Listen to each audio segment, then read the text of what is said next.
29-30 अगस्त की रात को चीनी सेना ने पूर्वी लद्दाख इलाके में घुसपैठ करने की कोशिश की। यह इलाका भारत के पैंगोंग झील का दक्षिणी हिस्सा था। भारतीय फौज यहां पर पहले से डटी थी, लिहाजा चीन की हर चाल का भारत ने इस बार मुंह तोड़ जवाब दिया और चीन के मंसूबों पर पानी फेर दिया। नतीजा यह हुआ कि चीन की टुकड़ी को मजबूरन उस जगह से पीछे हटना पड़ा। अब चीन बातचीत की टेबल पर आया है और भारतीय सेना को विवादित पॉइंट से हटाने की मांग कर रहा है, जिसके लिए भारत इस बार कतई राजी नहीं है।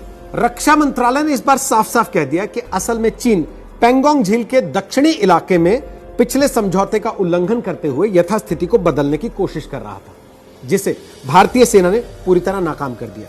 इस बयान में साफ साफ कहा गया है कि भारतीय सेना अपने क्षेत्र की रक्षा करने के लिए प्रतिबद्ध है और यह इलाका भारत के लिए बेहद महत्वपूर्ण है।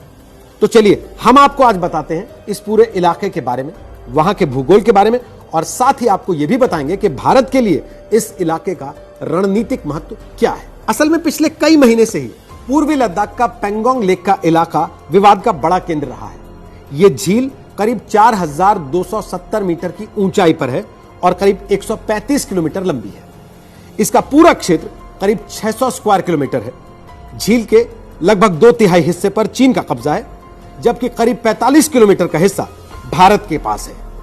झील के पश्चिमी हिस्से को एलएसी बांटती है। ताजा विवाद जो हुआ वो पैंगोंग झील के दक्षिणी हिस्से में है।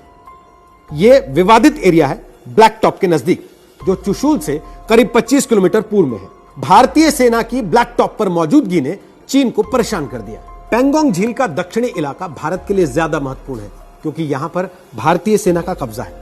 हमेशा से इस इलाके में भारतीय सेना की मौजूदगी ज्यादा रही है, जबकि पैंगोंग झील के उत्तरी क्षेत्र में भारतीय सैनिक सिर्फ पेट्रोलिंग करते हैं। इसी इलाके को फिंगर एरिया कहा जाता है, जहां पिछले कुछ समय से लगातार विवाद की खबरें आती रही हैं। इस बार चीन मौजूदा बातचीत में दक्षिणी इलाके से भी भारतीय सैनिकों को हटाने की डिमांड रखता है। यह दक्षिणी हिस्सा चुशूल और रेजांगला इनके करीब पड़ता है। अब चुशूल ऐसा इलाका है जिसका इस्तेमाल अटैक करने के लिए लॉन्च पैड के तौर पर किया जा सकता है, क्योंकि यहां पर जगह काफी समतल है, जो सैनिक गतिविधियों के लिए एकदम मुफीद मानी जाती है।